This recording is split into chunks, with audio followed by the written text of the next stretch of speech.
man, a legend. He united the fractured realm of Albion, that is now called Britain, and became a great king. He conquered the lands of Hibernia to the west, that is now Ireland, and Midgard to the east, that is now called Scandinavia. It was the seed of a new empire to take the place of rutted lost Rome. But death came for King Arthur, as he comes for all men, even the legends. While Albion grieved, their subject nations prepared for open rebellion.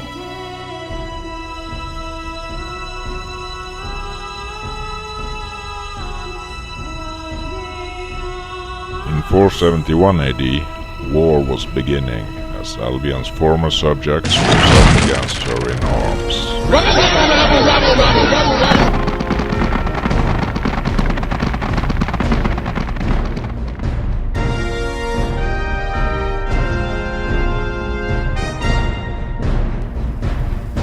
It was not at first a bitter conflict, but the leaders of each realm instituted a reward program for the soldiers, promising great power for those who slew the most enemies. After that, none were spared, and the roots of hatred grew ever deeper and more bitter. For many years the battles raged back and forth, with none gaining the upper hand. Spellcasters with devastating range destruction, but counterbalanced by interruption. No one could cast spells while themselves taking damage.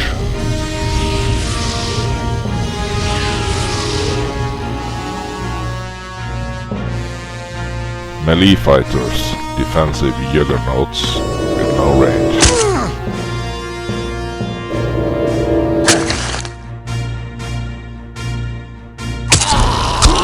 Last of all, the lowly rogues, using invisibility to gain the upper hand.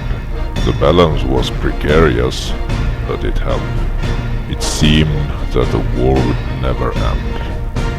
In the late 480s, Hibernia launched a campaign of ferocious attacks upon Albion's northern holdings.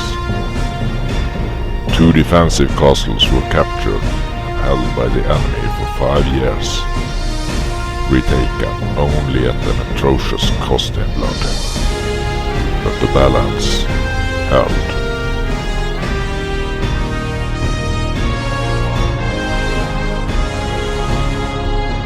In 499 AD, a fairly new magic appeared.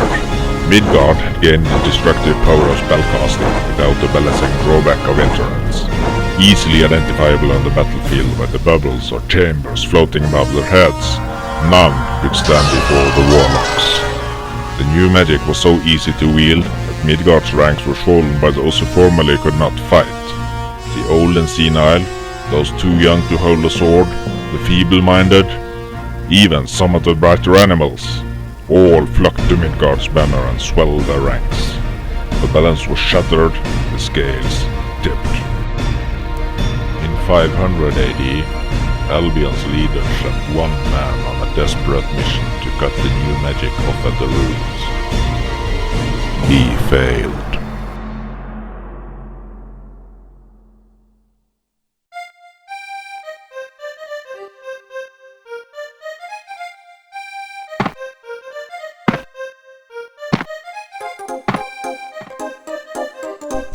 The research of the Warlock problem is ready, mistress. There's good news and bad news.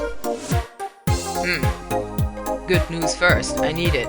Well, the report shows that members of the Warlock professions are average 50 IQ points lower than the population mean.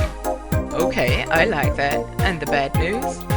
Yes, well, the IQ required to use the Warlock powers effectively is 75 IQ points lower than any other profession. Ah, that does it! We have no choice but to proceed. You mean? Yes, all other priorities are cancelled. Operation Enduring Nerve is in effect.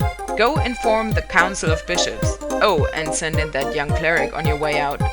What's her face? Mablia? Yeah. Well, don't just stand there. Go! Impossible to find decent lackeys nowadays. Reporting for duty. I have a job for you. Find me that miserable pet slinger and bring him here. What? Praxix? What reason shall I give him, mistress? I need him to clean up the mess of his failure. Failure? But I saw the reports. This last mission was a success. Warlocks do 25% less damage now. 25% don't make me laugh. They've already made that up with real abilities. We're aiming for at least 67%. I don't understand. What went wrong? What level are you? 48, mistress. You haven't taken Symbolic Magic 101 then. I'll explain when you bring him here. But where should I look? Well, I don't know. If I did, I wouldn't need you to find him, would I? Well, damn. You better watch your language, young cleric. You know who's listening. You mean? Him? No, you stupid cow, I mean me! Now go find me Praxix.